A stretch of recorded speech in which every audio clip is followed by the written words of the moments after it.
We have another point of order. The honourable member for Calgary Centre. Mr. Speaker, I'm rising on a question of privilege concerning last night's crash of the hybrid parliament system. I was working in my Confederation building office here in the precincts of the House of Commons, but could not log into the Zoom portion of the House's proceedings last night. We were discussing Bill C-21, the government's cynical approach to gun control, which was to be followed by Bill C-28, a response to the Supreme Court's decision, which relieved extremely intoxicated criminals of responsibility for their crimes. These are both issues which many of my constituents are very passionate about, and I wanted to be present for the debates. Several colleagues also tried to access the video conference for the sitting, but were unsuccessful, I'm told. I also understand that a meeting of the very important Special Joint Committee on the Declaration of Emergency, the committee looking into the government's choice to declare a national emergency over this winter's truck protests in Ottawa, had to be abandoned because of these technical failures. Beyond the obvious inconvenience and embarrassment of the hybrid system, which incredibly the government House Leader will be asking later today to be renewed for another year, this incident represents broadly, I believe, a breach of the privileges to be able to represent my constituents. Under the House Order of November 25, 2021, which reinstituted hybrid arrangements after last year's election, quote, members may participate in proceedings of the House either in person or by video conference, end quote. May participate, Mr. Speaker. There is no caveat or qualification to that. Nothing that says it's only applicable when all the technology lines are up. As much as I may think the hybrid parliament should be scrapped, the House has agreed to those arrangements until at least tomorrow. So I sought to exercise my right to participate remotely from my parliamentary office. Yet I simply could not. While I acknowledge that the House suspended last evening shortly after the connectivity problems were flagged, which was appropriate, the way the House adjourned was not, however.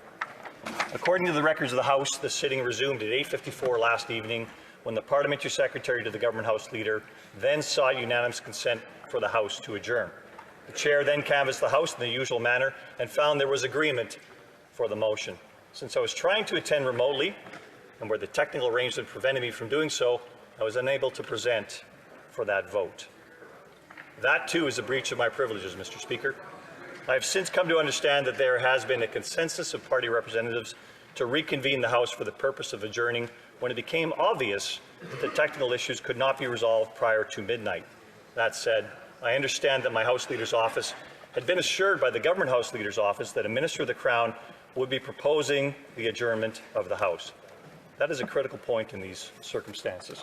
Last night's sitting was an extended sitting under the House Order of May 2nd, better known as Motion 11, which permits a Cabinet Minister to move an adjournment motion on a point of order which is deemed adopted upon being moved. There would have been no vote, no opportunity to object. The NDP Liberal agreement on Motion 11 already stripped me of those rights. Had any of the 39 members of the Ministers of the Crown, been here to manage the business of the House could have properly adjourned early under the Liberals' ruthless Motion 11. But they didn't even manage that correctly. Instead, there was a vote, and I was not able to be present for it. Your predecessors, Mr. Chair, have found several prima facie cases of privilege concerning the inability of a member to reach the House, and especially where there is a vote. Mr. Speaker, Reagan put it well on April 6, 2017 at page 10,246 of the debates, quote, the importance of the matter of members' access to the precinct, particularly when there are votes for members to attend, cannot be overstated. It bears repeating that even a temporary denial of access, whether there is a vote or not, cannot be tolerated, end quote. He cited favorably the 21st report of the Standing Committee on Procedure and House Affairs from 2005 in relation to security arrangements on Parliament Hill for the visit of an American president. Quote, the denial of access to members of the House, even if temporary, is unacceptable and constitutes a contempt of the House. Members must not be impeded or interfered with while on their way to the chamber or when going about their parliamentary business. To permit this would interfere with the operation of the House of Commons and undermine the preeminent right of the House to the service of its members, end quote. Those cases concerned physical obstruction. But page 111 of House of Commons Procedure and Practices, 3rd edition, reminds us, quote, A member may also be obstructed or interfered with in the performance of his or her parliamentary functions by non-physical means, end quote. This new hybrid world obviously presents entirely new considerations which had not even been contemplated when those previous cases arose or when our procedural authorities were written.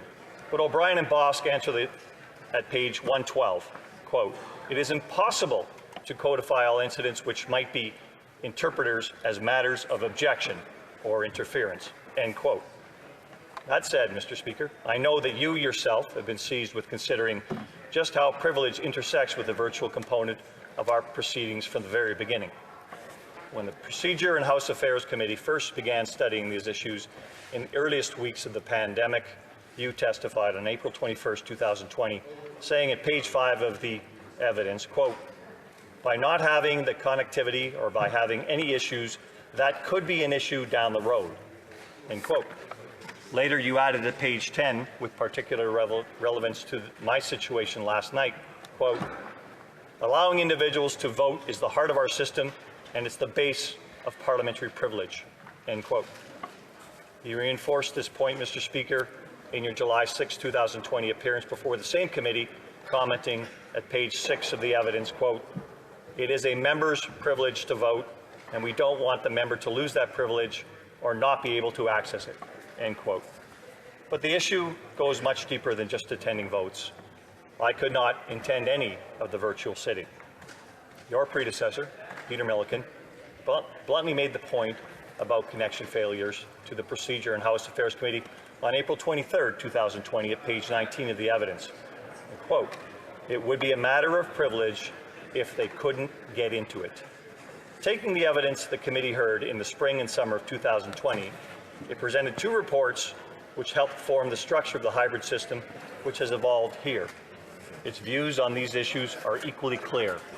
In its fifth report, presented in May 2020, the committee wrote at page 31, quote, "It is essential that any modifications to the procedures and practices of the House made in response to the COVID-19 outbreak fully respect the rights possessed by members under parliamentary privilege. Further, in the exercise of the rights accorded by parliamentary privilege, members have the right to full and equal participation in parliamentary proceedings," end quote. Last night, Mr. Speaker, I did not have full and equal participation in parliamentary proceedings.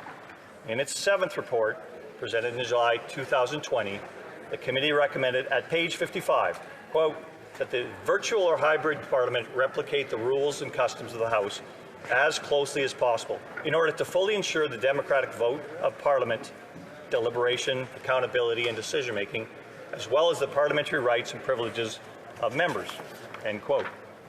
Further in the report, page 60, the committee recommended, quote, "that members participating virtually in any proceedings of the House of Commons enjoy and exercise the same parliamentary privileges that apply to members physically present," end quote. I was incapable of exercising the same rights and privileges as my colleagues inside the chamber last evening when the chair canvassed the House on the parliamentary secretary's unanimous consent request. As for the causes of the outage last night, I would submit to you that identifying the origins and motivations, if any, if either can even be identified, is immaterial to this question of privilege. Firstly, and most importantly, House business was conducted in defiance of the order adopted on November 25, 2021, denying me the opportunity to participate and vote in breach of parliamentary privilege. Secondly, that is a matter which a committee of this House, with a privilege reference, can determine. To quote Mr. Speaker Milliken on October 15, 2001, at page 6085 of the debates, quote, "There is a body that is well equipped to commit acts of inquisition, and that is the Standing Committee on Procedures and House Affairs, which has a fearsome chairman, quite able to extract information from witnesses who appear before the committee with the aid of the capable members who form that committee of the House," end quote. Thirdly, even if the source of last night's technical difficulties can be readily pinpointed, I would refer you to the ruling of your predecessor, the Honourable Member of Regina Capel, on March 6, 2012, at page 5834 of the debates, where he found a prima facie case of privilege in connection with the online hacker collective Anonymous. I've long thought we need to get back to traditional in-person sittings of the House. Yesterday's situation is just the latest example of why it is so important. Although I recognize I'm straying into debate on motion 19, which is on today's schedule, the point remains that something serious happened last night, something which rose to the level of a breach of privilege, and a committee needs to get to the bottom of it. Should you agree, Mr. Speaker, I'm prepared to move the appropriate motion. Thank you, Mr. Speaker.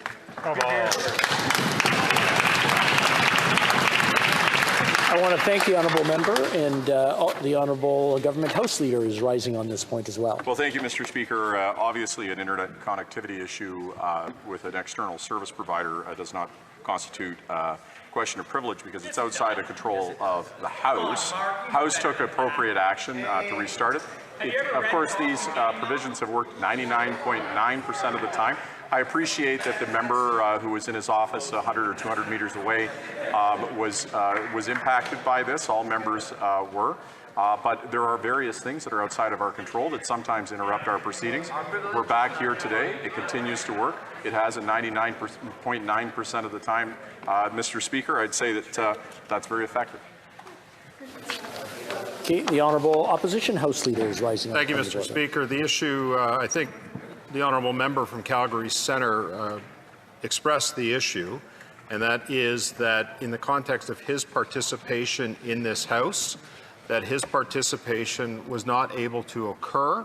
That is actually the point of his privilege today, which according to motion 11, and I think if you go back, Mr. Speaker, you'll see that he had every right to participate. He could not last night, and I think that's the basis. I would agree with him that that's the basis of what his point of privilege is. Thank you, sir. The honourable member for Wellington Perth, suivi par l'honorable député de la Prairie. The honourable member for Wellington Perth. Thank you, Mr. Speaker. And in response to the government House Leader, I would encourage him to first review the points that were raised by the member from Calgary Centre and then consult the authorities, and he would learn that, in fact, it isn't necessarily an internal challenge that would create a question of privilege. As has been clearly stated by Mr. Speaker Milliken, Mr. Speaker Regan, and Mr. Speaker, the current member for Regina Capel, external factors can, in fact, have an impact on the privileges and the dignity of this House. So for the government House Leaders to say that because it was an internal or an external problem outside of the direct control of this government, this place, is incredibly misleading, Mr. Speaker, and I would encourage him to consult the authorities, which are available at the table in those wonderful green books, and have a review of what constitutes a question of privilege in this place.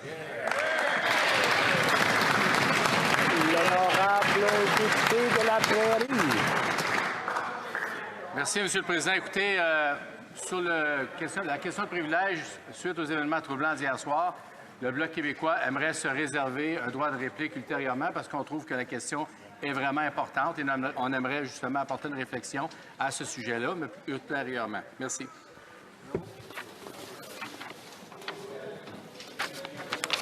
In light of the amount of time that we have before we recess for summer, I will do my best to come back as soon as possible. Alors,